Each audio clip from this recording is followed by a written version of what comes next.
உலகத்திலே அவனுக்கு நரகம் அப்படின்னு மேட்டர் புரியுது அவனுக்கு. அதனால 2 கல்யாணம் பண்ணது அவர் சந்தோஷமான விஷயம் இல்ல, பெரிய டேஞ்சரான மேட்டர் அது. இருந்தாலும் நம்ம மெயினான மேட்டருக்கு வரும்பொழுது என்ன விளங்கிக் கொள்ள வேண்டும் என்று சொன்னால், ஆணும் பெண்ணும் சமம் என்ற கருத்தின் அடிப்படையில் பெண் உரிமை பாதிக்கப்படும் என்ற கருத்து அடிப்படையில் இந்த கேள்வி கேட்கப்படுகிறது என்பதற்காக ஒரு சில கருத்துக்கள் நான் சொல்றேன்.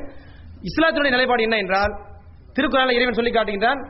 சூரா நிசா என்று சொல்லக்கூடிய 4வது அத்தியாயத்தின் 3வது வசனத்திலே, ஃபன்கிஹு மா தாபலக்கும் மினன் நிசாஇ மஸ்னா வ சுலாஸ வ ருபா வ இன் ஹிஃப்தும் அல்லா தாதிரு ஃபவாஹிதா. ஆண்களை பார்த்து இறைவன் சொல்லுகின்றான், நீங்கள் விரும்பினால் 2 பெண்களையோ 3 பெண்களையோ அல்லது 4 பெண்களையோ திருமணம் செய்து கொள்ளுங்கள். பெண்களை தான் திருமணம் செய்யணும்னு திருக்குறள் சொல்லுது. இப்ப அதுலயும் கன்ஃபியூஷன் இருக்கு. திருமணம் பெண்ணை செய்யறது ஆம்பளை செய்யறதான்னு பிரச்சனை இருக்கு. திருக்குறான் தெளிவா சொல்லுது, நீ பொம்பளை மட்டும் தான் திருமணம் செய்யணும். அதையும் நம்ம விளங்கிக்கிறோம். ஆமா சரியா? அப்ப 4 வரைக்கும் நீங்கள் திருமணம் செய்து கொள்ளலாம். உங்களுக்கு பெண்களுக்கு மத்தியில் நீதமாக நடக்க முடியும் என்பது அச்சம் இருந்தால், நீதமாக நடக்க முடியவில்லை என்றால் ஒரே ஒரு பெண்ணை மட்டும் திருமணம் செய்து கொள்ளுங்கள் என்று திருக்குறான் சொல்கிறது. இந்த சந்தர்ப்பத்தில் நாம் எதை வழங்க வேண்டும் என்று சொன்னால், உலகத்தினுடைய எந்த மதமும் எந்த மார்க்கமும் எந்த கொள்கையும் எந்த கோட்பாடும் ஒரு பெண்ணை மட்டும்தான் திருமணம் செய்ய வேண்டும் என்ற வாசகத்தை சொன்னதில்லை. அது இந்து மதமாக இருந்தாலும் சரி, கிறிஸ்தவ மதமாக இருந்தாலும் சரி, யாரும் ஒண்ணுக்கு ஒண்ணு சொல்லல, எந்த மதமும் சொல்லவில்லை. இதை தெளிவா வழங்கிக்கணும். ஏன்னா எல்லா மதமும் ஒண்ணுக்கு ஒண்ணுன்னு சொல்லுது. முஸ்லீம்கள் மட்டும்தான் 4 ஆக்கிட்டாங்கன்னு யாரும் நினைக்க கூடாது. நாங்க மட்டும்தான் 4 மேக்சிமம்னு சொல்லி இருக்கோம். மத்தவங்க மேக்சிமம் லிமிட் எதுனே சொல்லல மத்த மதத்துல. அதான் மதத்தினுடைய நிலைமை. ஆனால் ஒவ்வொரு அரசுகள் என்ன செஞ்சிருக்குது, பொண்ணுக்கு மேல மேரேஜ் பண்ணிக்கிறாதப்பா அப்படின்னு ரூல்ஸ் போட்டுருக்காங்க. அப்ப இந்த ரூல்ஸ் போட்டதுனால பெண்களுடைய உரிமை பாதிக்கப்பட்டுச்சா பாதுகாக்கப்பட்டுச்சான்னு பார்த்தா, ஒரு பெண்ணை ஒருவன் திருமணம் செய்து கொண்டு 4 பெண்களை வைப்பாட்டியாக வைத்துக் கொண்டு வாழ்வதற்கு ரூல்ஸ்ல தடை இருக்கா? தடை இருக்கா? மனைவியா வைக்கப்பட துணையா வச்சுக்கலான்றாரு தலைவர். அதாவது இந்திய நாட்டு ரூல்ஸ் படி, இந்திய நாட்டு ரூல்ஸ் படி, நம்மளுடைய கொள்கை இல்ல அது. அப்ப மனைவியாக வைத்துக் கொள்ளாமல் துணைவிகளாக வைத்துக் கொள்ளலாம். அதுக்கு தடை இருக்கா இந்திய நாட்டில்? தடை இல்லை. அப்ப என்ன பெண் உரிமை பேணப்பட்டுச்சு சொல்லுங்க பாப்போம். இந்த இடத்துல பெண் உரிமை பாதிக்கப்பட்டிருக்கு. ஏன்னா துணைவிகளுக்கு என்ன கிடையாது, மனைவியின் அந்தஸ்து கிடையாது, சொத்துரிமை கிடையாது, பிள்ளைகளுக்கு வாரிசு உரிமை கிடையாது, எதுவுமே கிடையாது. ஆனா இஸ்லாத்தில் அந்த மாதிரி வேலையெல்லாம் செய்ய முடியாது. உனக்கு வேணும்னா நீ 2 3 திருமணம் செய்து கொள். நாங்க பல பேர்ட்ட திருமணம் செய்யுங்கன்னு சொல்லி பார்க்கிறோம், ரெடி ஆக மாட்டேங்கிறாங்க, பயப்பட்டுக்கிட்டு இருக்கிறாங்க. திருமணம் செய்து கொள்ளுங்கள். ஆனா என்ன செய்யணும், நீதமான முறையில் நடக்க வேண்டும். மனைவி என்று உரிமை கொடுக்கப்பட வேண்டும், வாரிசு உரிமை கொடுக்கப்பட வேண்டும். இப்படி எல்லா உரிமையும் கொடுத்து நீ மனைவியாக முழு பொறுப்போடு வைத்துக் கொண்டால் அனுமதி உண்டு. அதே திருக்குறள் சூரா நிசாவில் 124வது வசனத்தை இறைவன் சொல்லி காட்டுகின்றான், வலன் தஸ்ததியூ அன் தாதிரு பைன நிசாய் உலவ் ஹரஸ்தும். நீங்கள் எவ்வளவுதான் விரும்பி வேண்டி முயற்சி செய்தாலும் பெண்களுக்கு மத்தியில் நீதமாக நடப்பது என்பது உங்களால் சாதாரணமாக முடியக்கூடிய காரியம் அல்ல, உங்களால் இயலாத காரியம் என்று சொல்லி காட்டுகிறான். இறைவன் சொல்றான். இறைவன் சொல்றான், நீ சும்மா சிம்பிளா என்ன செய்ய முடியாது, பெண்களுக்கு மத்தியில் நீதமாக நடக்க முடியாது. நம்பர் நோட் பண்ணிக்கிறீங்க.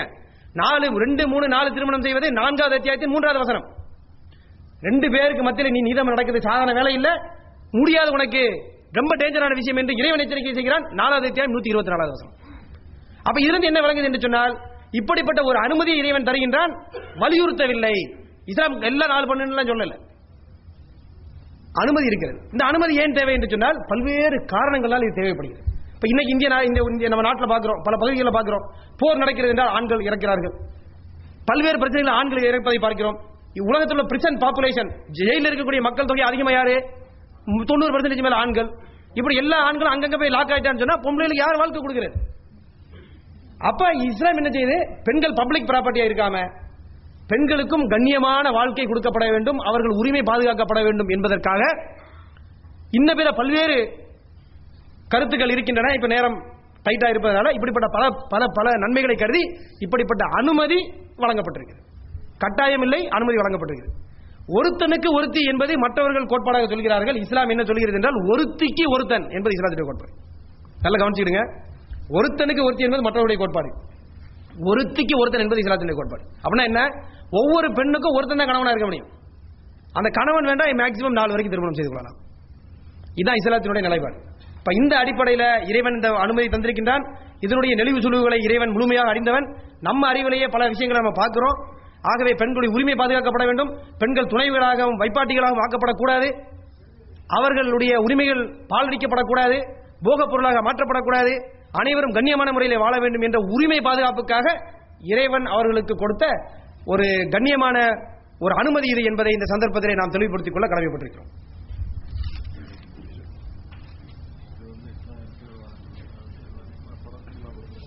ஒரு பெரிய கேள்வி இருக்கு, நான் படிச்சிருக்கேன்ல. ரஞ்சித் என்ற சகோதரர் கேட்டிருக்கிறாங்க, நம்முடைய ஆட்கள் எதை குறித்து பேசிக் கொண்டிருந்தால் இறுதியில் முடிவது இரண்டு விஷயமாக தான் இருக்கும். ஒன்று அரசியல், மற்றொன்று சினிமா.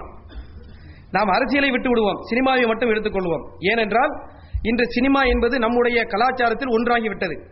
அப்படிப்பட்ட சினிமாவில் வேறு எந்த மதத்தை பற்றி இழிவாக கூறுவதை விட இஸ்லாம் மதத்தை பற்றி மட்டும் எளிதாக இழிவுபடுத்துகின்றனர்.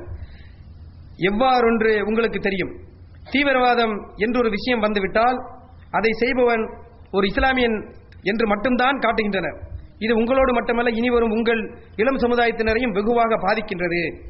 அதாவது இஸ்லாமியன் என்றால் வெடிகுண்டு வைப்பவன் என்று வெகு ஜனங்களை எளிதாக நம்ப வைத்து விடுகின்றது இந்த சினிமா. இந்த தாக்கத்திலிருந்து உங்கள் எதிர்கால சந்ததியினரை தவறான எண்ணம் கொண்டுள்ள மற்றவர்களையும் நீங்கள் எவ்வண்ணம் எதிர்கொள்ளப் போகிறீர்கள்? அதற்காக பதில் சினிமா எடுக்க சொல்லவில்லை. இவ்வாறான ஒரு ஊடகத்தை எவ்வாறு செம்மைப்படுத்துவீர்கள்? ரஞ்சித் என்ற சகோதரர் கேட்டிருக்காங்க. அப்ப அவர் கேட்கக்கூடிய கேள்வி என்னன்னு சொன்னா, நம்ம சொன்ன பதிலினுடைய ஒரு பகுதியை தான் அவங்க கேள்வியை சொல்லியிருக்கிறாங்க. இந்த சினிமா என்று சொல்லக்கூடிய ஊடகம் தவறான கருத்துருவாக்கத்தை ஏற்படுத்துவதில் ஒரு மிகப்பெரிய பங்கை ஆற்றுகின்றது. முஸ்லிம்கள் தான் தீவிரவாதிகள் என்ற கருத்தை அவர்கள் பல்வேறு அந்த ரோஜா படத்திலிருந்து என்னென்னவோ படத்திலிருந்து பாத்தீங்கன்னு சொன்னா என்ன சொல்றாங்க, பம்பாய் என்ற ஒரு படம் வந்துச்சு, எல்லாத்தையும் சுத்தி வளைச்சு முஸ்லீம்கள் தீவிரவாதிகள் மாதிரி ஒரு கருத்தை பூத்திடுறாங்க. ஆனா அதை சொல்லும் பொழுது இது முன்னாடி வேண்டாம், இது கதைதான், கற்பனை என்று ஒரு வாசகத்தை போடலாம். ஆனா சினிமா பார்க்கறவனுக்கு மனசுல என்ன பதியும், முஸ்லீம் பாய்னா பாம்போட தான் தெரியுமான்னு நினைச்சிடும். இந்த மாதிரி ஆயிருது மக்களுக்கு. அப்ப அது தப்பு. எங்களை மாதிரி எல்லாம் நிறைய நல்ல மக்கள் இருக்கிறாங்க. ரொம்ப ஒரு சிலர் என்ன தவறு செய்திருக்கலாம், ஒரு சிலர் தவறு செய்ததாக மக்களால் தவறான முறையிலே சொல்லப்படலாம். இது மாதிரி பாம் வைக்கக்கூடிய பலரும் இருக்கிறார்கள். இன்ஃபேக்ட் முஸ்லீம்களோட மற்றவர்கள் பல்வேறு அநியாயங்களை செய்திருக்கிறார்கள் மொத்தமா பார்க்கும்போது என்று பல கருத்துக்களை நம்ம எடுத்து வச்சோம். பதிலுக்கு சினிமா எடுக்க சொல்லல அவரு. மொத்தத்தில் ஊடகத்தை நல்ல முறையிலே பயன்படுத்த வேண்டும். இப்ப அதனாலதான் இந்த மாதிரி நிகழ்ச்சி நடக்குது. பல்வேறு கருத்து உருவாக்கங்களுடைய எதிர் கருத்தை மக்கள் மத்தியிலே பதிவு வைக்கக்கூடிய முயற்சிகளை நம்ம செய்யறோம். அது ரொம்ப சிறிய அளவாக இருக்கிறது. இந்த தாக்கத்துக்கு எதிராக போராடுவதற்கு நாம் யாரை அழைப்படுகிறோம் என்று சொன்னா, எங்களை மட்டும் நீங்க தயவுசெய்து தனியா ரோட்ல விட்டுறாங்க. நீங்களும் சேர்ந்து பிளீஸ் எங்களுக்கு உதவி செஞ்சு, ஏன்பா நீங்க நம்ம ஆட்கள்லாம் போய் அந்த மக்களை தப்பா இப்படி சொல்றீங்களா, எவ்வளவு பெரிய அநியாயம், முஸ்லீம்கள் அப்படி நீங்க நினைக்கிற மாதிரி இல்ல, எல்லா பாமும் பாயோட, எல்லா பாயும் பாமோட சுத்தக்கூடிய ஆட்கள்லாம் கிடையாது, அவங்க நல்ல மக்கள். நீங்களும் சேர்ந்து எங்களுக்கு ஹெல்ப் பண்ணுங்க. நீங்க மட்டும் என்ன சொல்றீங்க, நீங்க எல்லாம் எப்படியாவது தப்பு நடக்குன்னு சொல்லிட்டாரு, நீங்க எப்படியா பார்த்து தப்பிச்சிருங்கன்னு சொன்னா அது சரியான வழி இல்லையே. நீங்க எப்படியா பார்த்து தப்பிச்சிருக்கேன்னு சொல்லிட்டீங்க, ஓகே, அந்த வரைக்கும் நம்ம பாராட்டுறோம். நாம நினைக்கிறோம் கொஞ்சம் ஹெல்ப் பண்ணுங்க, நீங்களும் வாங்க, நம்ம எல்லாம் கை கோர்த்து முயற்சி பண்ணுவோம். திருக்குறள் இறைவன் சொல்லுகின்றான், தாவன அலல் பிர்ரி ஒத்தக்குவா, நன்மையான விஷயத்திற்கும் இறையச்சத்தை ஏற்படுத்தக்கூடிய விஷயத்திற்கும் நீங்கள் பரஸ்பரம் தோளோடு தோள் நின்று உதவி செய்யுங்கள் என்று சொல்லுகின்றான். ஒலா தாவன அலல் இஸ்மி உள்ள உதுவான், பகைமைக்கும் அதே போல பாவமான காரியத்திற்கும் பரஸ்பரம் நீங்கள் உதவி செய்து கொள்ளாதீர்கள் என்று இறைவன் சொல்லுகின்றான். ஆகவே இந்த அடிப்படையில் நீங்களும் எங்களோடு சேர்ந்து கைகோர்த்து உதவி செய்ய வாருங்கள். நாம் அனைவரும் சேர்ந்து இந்த தவறான இப்படி தவறான சினிமா எடுத்தா யாரும் சினிமா பார்க்காதீங்க, அல்லது அதுக்கு எதிரான போராட்டத்தை நடத்துங்கள், அல்லது ஏதாவது சில முயற்சிகளை நீங்களும் செய்யுங்கள். நம்ம எல்லாரும் சேர்ந்து முயற்சி செய்தோம் என்று சொன்னால் எங்க மேல உள்ள கெட்ட பேர் போறதோடு மட்டும் இல்லாம மொத்தத்தில் தீவிரவாதத்திலிருந்து உலக மக்கள் அனைவரையும் காப்பாற்ற வேண்டும். நம்ம அனைவருக்கும் பொறுப்பு இருக்கிறது என்பதை இந்த சந்தர்ப்பத்திலே சொல்லி வைக்க ஆசைப்படுகின்றேன். டைரக்ட் கேள்வி இருக்கு.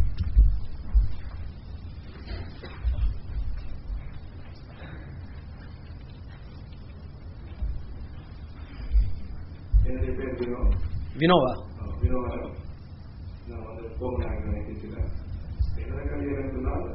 எல்லாத்தையுமே உருவாக்குனது இறைவன் தான். எல்லாத்தையுமே உருவாக்குனது இறைவன். அப்ப எந்த திசையை பார்த்து இருந்தாலும், எந்த திசையை பார்த்து வழிபட்டாலும் அந்த அது இறைவனை போய்க்கணும் என்றது. அப்படிங்கிற மக்கால தவிர மற்ற அனைத்து பள்ளிவாசலை வழிகளாலும் ஒரு திசை நோக்கி நம்ம இருக்கக்கூடிய விளக்கம் எனக்கு தெரியாது.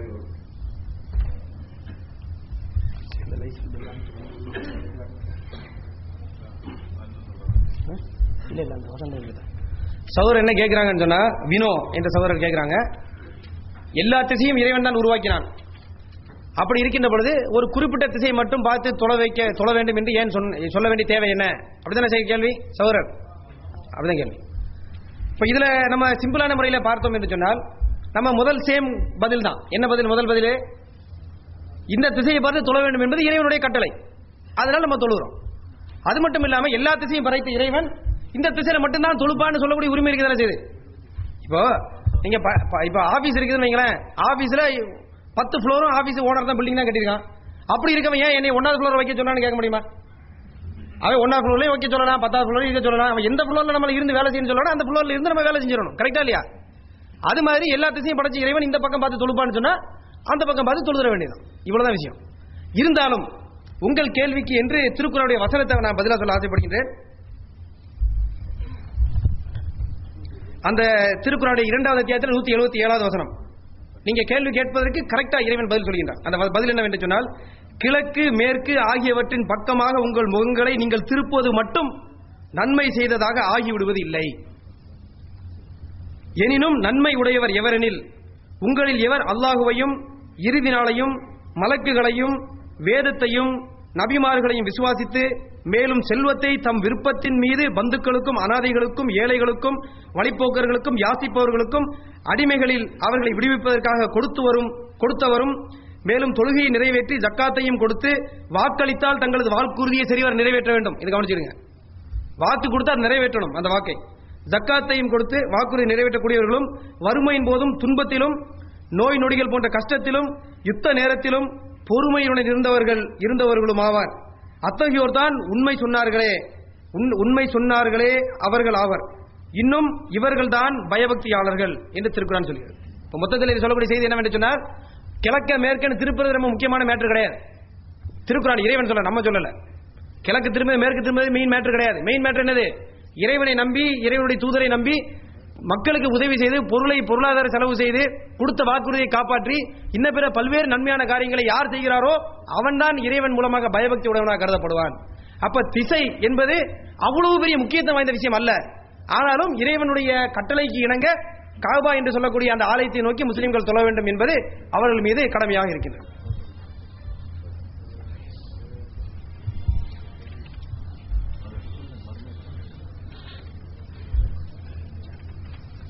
இஸ்லாம் சொல்வது ஒரு உயிர் மரணித்தால் மறுவாழ்வு உண்டு என்று சொல்கிறது. அதேபோல் மற்ற மதத்தவர் மரணித்தால் அதேபோல் மறுவாழ்வு உண்டா? இஸ்லாம் சொல்கிறது ஒரு உயிர் மரணித்தால் மறுவாழ்வு உண்டு. மற்ற மதமோ எந்த மதமோ உயிர்னா மறுவாழ்வு உண்டு, அவ்வளவுதான். எந்த உயிரை எல்லா மதம் எந்த மக்களா இருந்தாலும் சரி. அதாவது அடிப்படையில் நம்ம விளங்க வேண்டிய ஒரு முக்கியமான விஷயம் என்னவென்றால், இந்து மக்கள் இருக்கிறார்கள், முஸ்லீம்கள் இருக்கிறார்கள், கிறிஸ்தவர்கள் இருக்கிறார்கள், நாத்திகர்கள் இருக்கிறார்கள். ஒவ்வொருவரையும் ஒவ்வொரு கடவுளா படைச்சிருப்பாரு. நாத்திகர் கடவுள்னு சொன்னா அது ஒரு விஷயம். படைச்சிருக்க வாய்ப்பு இருக்குதா? உங்களை எந்த கடவுள் படைச்சானோ அந்த கடவுள் தான் என்னையும் படைச்சிருக்கணும். இதுல யாருக்காவது முரண்பாடான கருத்து இருக்கிறதா? நம்ம அனைவரையும் யார் படைச்சிருக்க வேண்டும்? ஒரு கடவுள் தான் படைச்சிருக்க முடியும். எங்களை ஒரு கடவுள், உங்களை ஒரு கடவுள், மற்றவர்களை ஒரு கடவுள் படைத்திருக்க முடியுமா என்றால் இல்லை. நம்ம அனைவரையும் ஒரு கடவுள் படைத்திருக்கிறான். நம்ம என்ன சொல்றோம் என்று சொன்னால், நம்ம அனைவரையும் படைத்த அந்த ஒரு கடவுள் இருக்கிறான்ல, அந்த கடவுள் எந்த வழிகாட்டுதலை தந்தானோ அதை தேடி கண்டுபிடித்து பின்பற்ற வேண்டும். நாம என்ன சொல்றோம்னா, அந்த வழிகாட்டுதல் இந்த திருக்குர்ஆனுடைய வழிகாட்டுதல் தான் என்று நம்ம சொல்றோம். அதை நீங்க படித்து பார்த்து முயற்சி பண்ணி விளங்கிக் கொள்ளுங்கள். அதே போல வேற ஏதாவது கொள்கை, அப்படிப்பட்ட கொள்கையை நீங்கள் கருதினால் அதையும் படிச்சு பாருங்க. படித்து பார்த்து எது நம்ம அனைவரையும் படித்த அந்த ஒரு இறைவன் காட்டக்கூடிய வழி என்பதை விளங்கிக் கொள்ளக்கூடிய பொறுப்பு, கடமை நமக்கு இருக்கிறது. இதை செய்வதற்குரிய கால அவகாசம் எப்படி என்றால், நாம் உயிர் வாழ்ந்து கொண்டிருக்கக்கூடிய காலத்திற்கு மட்டும்தான் இந்த கால அவகாசம் கொடுக்கப்படுகிறது. மரணம் எப்பொழுது வேண்டுமானாலும் வரலாம். மரணத்துக்கு முன்னால் கரெக்டான வழி எது என்பதை முடிவு செய்து கொள்ள வேண்டிய அத்தியாவசியமும் அவசியமும் இருக்கிறது, அவசரமும் இருக்கிறது. இப்ப இதை நாம் விளங்கிக் கொள்ள வேண்டும். இப்ப இந்த இறைவன் சொல்லி காட்டுகின்றான், இறந்துவிட்ட அனைவரும் மறுமையிலே எழுப்பப்படுவார்கள். அங்கே கேள்வி கணக்கு கேட்கப்படும். அவர்கள் செய்த செயல்பாடுகளுக்கு ஏற்ப தீர்ப்பு வழங்கப்படும் என்று இறைவன் சொல்லுகின்றான். அப்படின்னா என்ன அர்த்தம்? இந்த மார்க்கத்தினுடைய கொள்கையை நம்ம சரியான கொள்கையை நம்ம நம்புகிறோம், தக்க ஆதாரத்தோடு நம்ம நம்பிக்கொண்டிருக்கின்றோம். இந்த அடிப்படையில் நீங்கள் பார்த்தீர்கள் சொன்னால், உலகத்தில் உள்ள எல்லா மக்களுக்கும் இந்த மறுவை வாழ்க்கை என்பது ஒன்று உண்டு. அவர்கள் மறுமையிலே எழுப்பப்படுவார்கள், விசாரிக்கப்படுவார்கள். சரியான முறையிலே இறைவனுடைய வழிகாட்டின் அடிப்படையிலே வாழ்ந்திருந்தால் அவர்களுக்கு சொர்க்கம் என்று சொல்லக்கூடிய நித்திய ஜீவன், அதாவது சந்தோஷமான வாழ்க்கை இருக்கிறது. இல்லை என்றால் தண்டனைக்குரிய வாழ்க்கையாகிய நரகம் இருக்கிறது என்று திருக்குர்ஆன் தெளிவாக சொல்கிறது. அவ எல்லாருக்கும் மறுமை வாழ்க்கை என்பது உண்டு என்பது இஸ்லாத்தினுடைய தெளிவான கோட்பாடாகும்.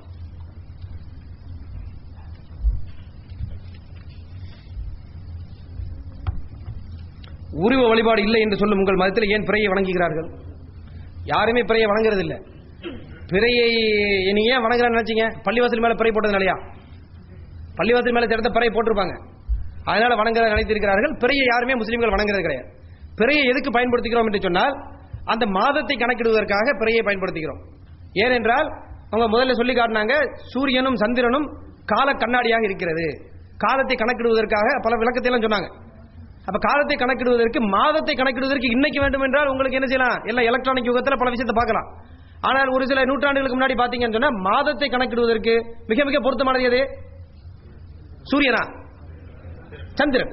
அவன் மாதம் கரெக்டா பார்த்தலாம். இன்னைக்கு 10வது நாள் 15வது நாள் அவர் பார்த்துடலாம். நம்ம இப்ப பிறைய பாருங்க, ரொம்ப மெல்லிசா இருக்கும். அப்ப என்னது, ஒரு மாதத்தினுடைய துவக்கம். இது வளர்பிறை. இது ஒரு 10 கொஞ்ச நாள் போச்சுன்னா பெரிய நிலவாகும், அப்புறம் தேய்பிறையாகும். இப்ப இது வந்து மாதத்தை கணக்கிடுவதற்கு வசதி. அதுக்கு நம்ம மாசத்தை கணக்கிடுறோம். தொழுகை நேரம் இருக்குது. காலையில தொழுகிறோம், மத்தியான தொழுகை, ஈவினிங் தொழுகை பாத்தீங்கன்னா டைம் மாறிக்கிட்டே இருக்கும். கொஞ்சம் கவனமா கவனித்தவர்களுக்கு தெரியும். அது எப்படி கணக்கு பார்க்கிறோம்னு சொன்னா சூரியனுடைய அடிப்படையில், சூரியன் உதிக்கிறது மறையக்கூடிய நேரத்தை வச்சு தொழுகையினுடைய நேரத்தை நம்ம கணக்கிடுறோம்.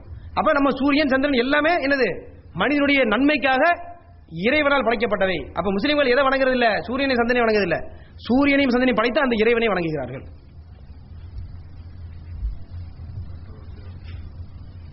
பண்டிகை என்னது, சோமன் என்ற சோதரர் கேட்கிறாங்க, பண்டிகை ஏன் ஒரே நாளில் வருவதில்லை? அதாவது பிறையில பார்த்து ஒரு நிறைய நாள்ல பண்டிகை கொண்டாடுறத பத்தி கேட்கீங்களா கேள்வி? முஸ்லீம்களை பொறுத்த வரைக்கும் ஊர்ல என்ன செய்யறாங்கன்னா 2-3 நாள்ல கொண்டாடுறாங்க. அது ஏன் அப்படின்னு கேட்கறாங்க. கூடிய ஆமா கூடிய விரைவில் எல்லாரும் ஒரு நாள்ல கொண்டாடிடுவாங்க. இது வந்து என்ன என்று சொன்னால் பழைய காலத்துல வந்து கணக்கு எப்படி பார்த்தாங்கன்னு சொன்னா நேரடியாக பிறையை பார்த்து கணக்கு பண்ணி கொண்டு வந்தார்கள். இன்றைக்கு விஞ்ஞான யுகத்தில் வளர்ந்த பிறகு கணக்கிட்டு பிறையை கணக்கு பார்க்கிறார்கள். திருக்குர்ஆனுடைய வெளிச்சத்தில் முஹம்மதுடைய வாழ்க்கையினுடைய விளக்கத்தை பார்க்கும்போது கணக்கிடுவதற்கும் அது வழிவகை தருகிறது, நேராக பார்ப்பதற்கு வழிவகை தருகிறது. இப்ப நேரா பார்க்கதா கணக்கிடுதா என்ற இந்த முடிவு செய்யக்கூடிய காலகட்டத்தினால இப்படி ஒரு சின்ன ஒரு கருத்து வித்தியாசம் இருக்கிறது. உதாரணமா நீங்க சவுதி அரேபியால பாருங்க, சவுதி அரேபியா 2 பெருநாள் கொண்டாடிருக்காங்களா? இப்போ சவுதி அரேபியால 2 பெருநாள் கொண்டாடி இருக்கிறார்களா? கிடையாது. எங்க சவுதி அரேபியால 2 பெருநாள் கொண்டாட மாட்டாங்க. சரியா? சவுதி அரேபியாவுடைய அபிஷியலா கொண்டாடுவது ஒரு பெருநாள் தான். அது போக மக்கள் தனியா கொண்டாடுறாங்கன்னா அவங்க தனியா தங்களுடைய தவறான அடிப்படைகளில் பிரிவுகள் அடிப்படையில் கொண்டாடி இருக்கலாம். சவுதி அரேபியால ஒரு பெருநாள் தான். தமிழ்நாட்டில் என்னன்னு சொன்னா இப்படி அரசு மாதிரி ஒரு அமைப்பு இல்லாதனால ஒவ்வொரு மக்களும் என்ன செய்யறாங்க, கொஞ்சம் இந்த கருத்து வேறுபாடின் அடிப்படையில் செய்யறாங்க. ஆனால் இந்த கருத்தினுடைய சரியான விளக்கங்கள் மக்களுக்கு கிடைத்த பிறகு, ஏன்னா குறிப்பா இது விஞ்ஞான வளர்ச்சியினால வந்த சில கருத்து கணிப்புகள், அது கூடிய விரைவில் என்ன ஆயிரும், ஒரே நாளில் வந்துவிடும் என்பதை எந்த சந்தேகமும் இல்லை. அது ஒரு ஃபியூ இயர்ஸ், ஒரு 5 வருஷம் 10 வருஷத்துக்குள்ள இன்ஷா அல்லாஹ் எல்லாம் ஒரே நாளில் கொண்டாடுவாங்க என்பதற்குரிய முழு சாத்தியங்கள் உள்ளது. நேரான கேள்விண்டா?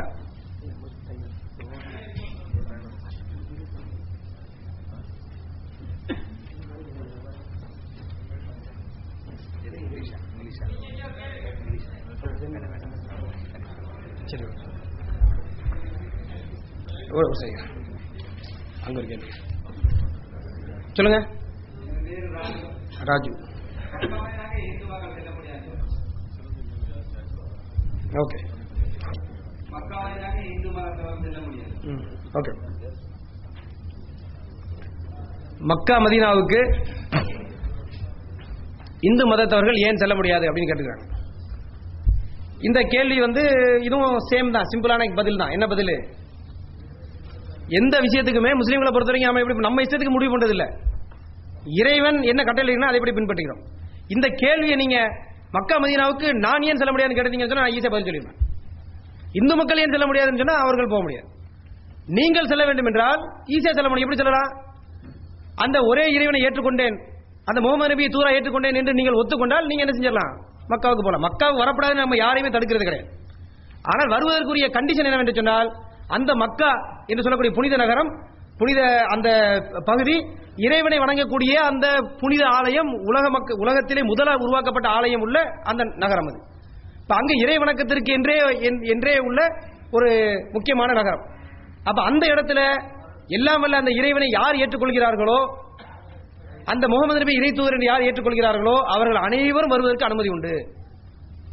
அதுல வந்து எந்த தடையும் இல்லை. இது வந்து பிறப்பு நாள் உள்ளது கிடையாது. இப்ப உதாரணமா நீங்க பாத்தீங்கன்னு சொன்னா இப்போ சில மார்க்கங்கள்ல மதங்கள்ல கோயிலுடைய சில பகுதிகளுக்கு சில ஜாதியினர் போக முடியாது. அப்ப அவங்க நான் வந்து இன்னொரு ஜாதியா மாறி அங்க போகலாம் என்று செய்ய முடியுமா? இன்னொரு ஜாதியாக மாறக்கூடிய வாய்ப்பு இல்லை. முஸ்லீம்கள் அப்படி இந்த இஸ்லாமிய கோட்பாடை பொறுத்த வரைக்கும் மக்காவுக்கு செல்வதற்கு அனுமதி என்ன? கொள்கை தான். இந்த கொள்கை ஏற்றுக்கொண்டால் அங்கு அனுமதி, இந்த கொள்கை ஏற்றுக்கொள்ளவில்லை என்றால் அங்கு அனுமதி மறுப்பு. இது இறைவனுடைய ஏற்பாடு. இது ஒரு விஷயம். இன்னும் சிம்பிளாக நம்ம பார்க்கிறதா இருந்தா, எந்த நாட்டுக்கு போறதா இருந்தாலும் சரி, நாட்டுக்கு போறதுக்கு என்ன தேவை? முதல்ல பாஸ்போர்ட் தேவை. பாஸ்போர்ட் எடுத்த பிறகு கட்டாயமா விசா தேவை. கரெக்டா? ஏன்னா இப்ப பாஸ்போர்ட் எடுக்கிறது ரொம்ப கஷ்டமா போச்சு ஊர்ல. விசா தேவை. அந்த விசாவை எடுப்பதற்கு ஒரு நாட்டிலையும் ஒரு கண்டிஷன் இருக்கு. எல்லா நாட்டிலையும் நம்ம நினைச்ச மாதிரி விசா தர மாட்டாங்க. ஒரு சில நாட்டுக்கு போனீங்கன்னு சொன்னா ஒரு சில விஷயங்களை நீங்க ஏத்துக்கணும். அவர்கள் சொல்லக்கூடிய சட்டத்திட்டத்துக்கு உட்படுவேன் என்று நீங்க ஒத்துக்கிடணும். இப்ப உதாரணமாக முன்னாடி எல்லாம் பாத்தீங்கன்னா, சிங்கப்பூருக்கு போகும்பொழுது யாராவது ட்ரக் கொண்டு போனா, போதை வஸ்துக்களை கொண்டு போனா மரண தண்டனை அவங்க அறிவிக்கை செய்திருப்பாங்க. அதை ஏற்றுக்கொள்ள வேண்டும். அதை நான் ஒத்துக்கிற மாட்டேன்னு சொன்னா உனக்கு விசா தர மாட்டான். அப்ப விசாவை பெறுவதற்கு பல கண்டிஷன் இருக்குது.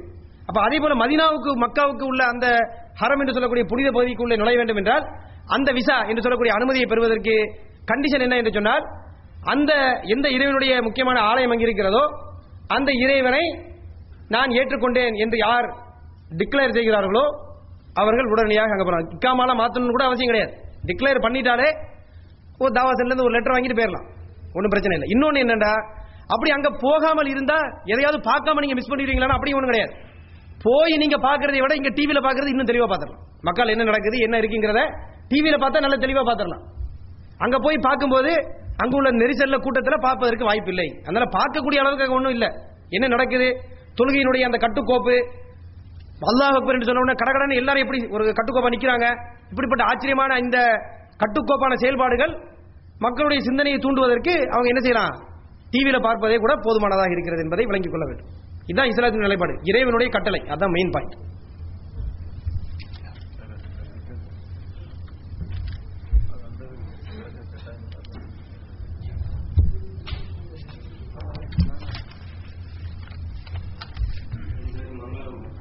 மங்களகுமாரா?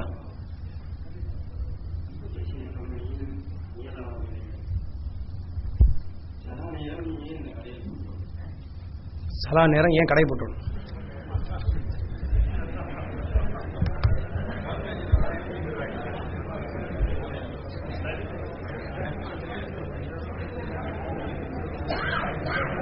கவனிங்க.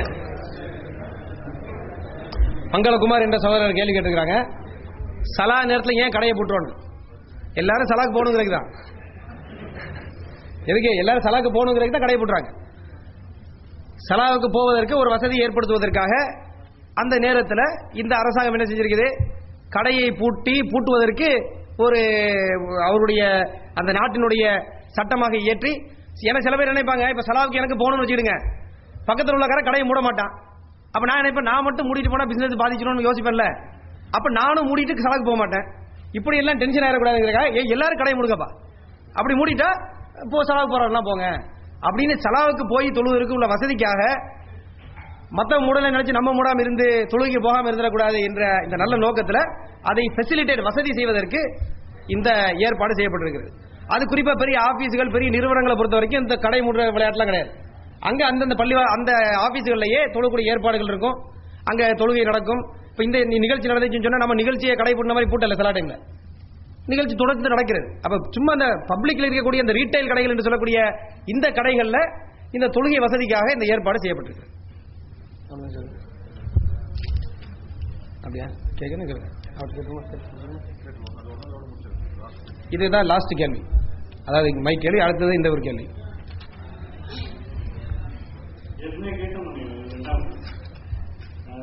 அந்த கேள்வி கேட்ட வீட்டுல என் ஃப்ரெண்டு தான், அவர் தான் இங்க கூட்டு வரணும்னு சொன்னாரு. அவர் இல்ல, ஏன்னா அவருக்கு இந்த மாதிரி என்ன இருக்கு நான் பேசிட்டு கன்வின்ஸ் பண்ண முடியல. அவர் நான் இங்க கூட்டு வரணும்னு நினைச்சா அவர் வரல. ஏன்னா நான் சொன்ன வந்து அவர் முஸ்லீமா?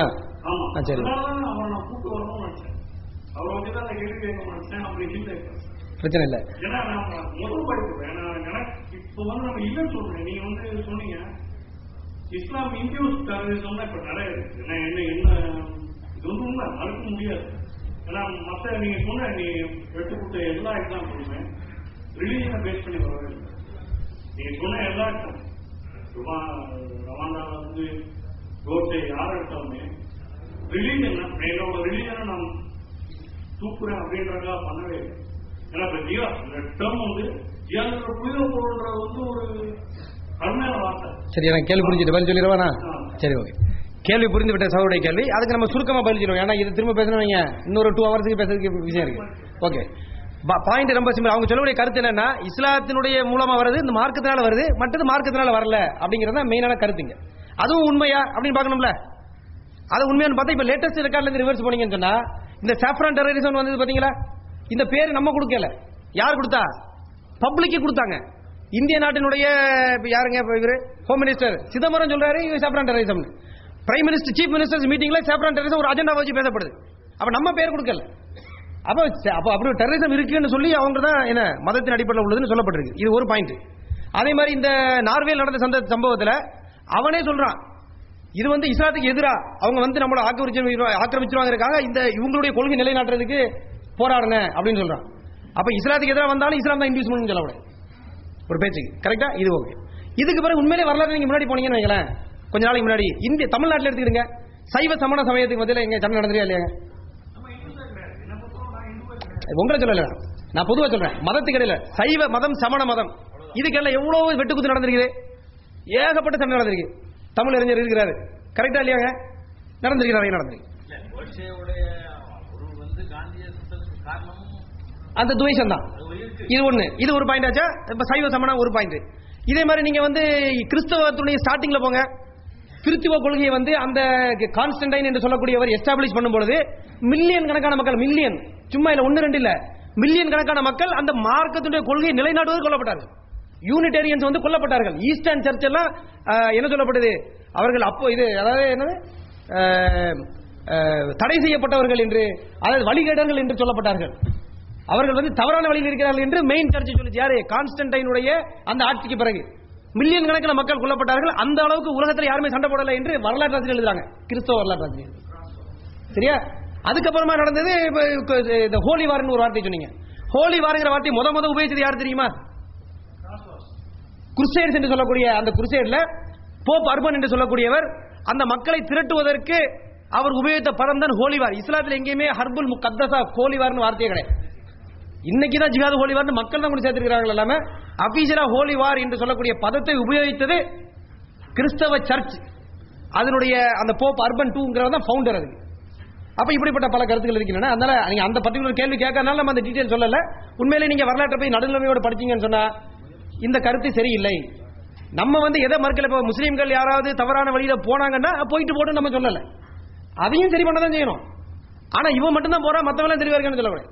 எல்லாரும் சேர்ந்து நம்ம அதான் முதல்ல நம்ம சொன்னோம், எல்லாரும் ஹெல்ப் பண்ணுங்க, நம்ம எல்லாரும் சேர்ந்து எல்லாத்தையும் தீவிரவாதத்தையும் தடுப்போம், தீவிரவாதியையும் தீவிரவாதம் செய்வதையும் தடுப்போம், அவனுடைய தீவிரவாதத்திலிருந்து நம்மளையும் பாதுகாத்துக் கொள்வோம். இதுதான் நம்மளுடைய ஒரு நிலைப்பாடு. புரியுது சார்?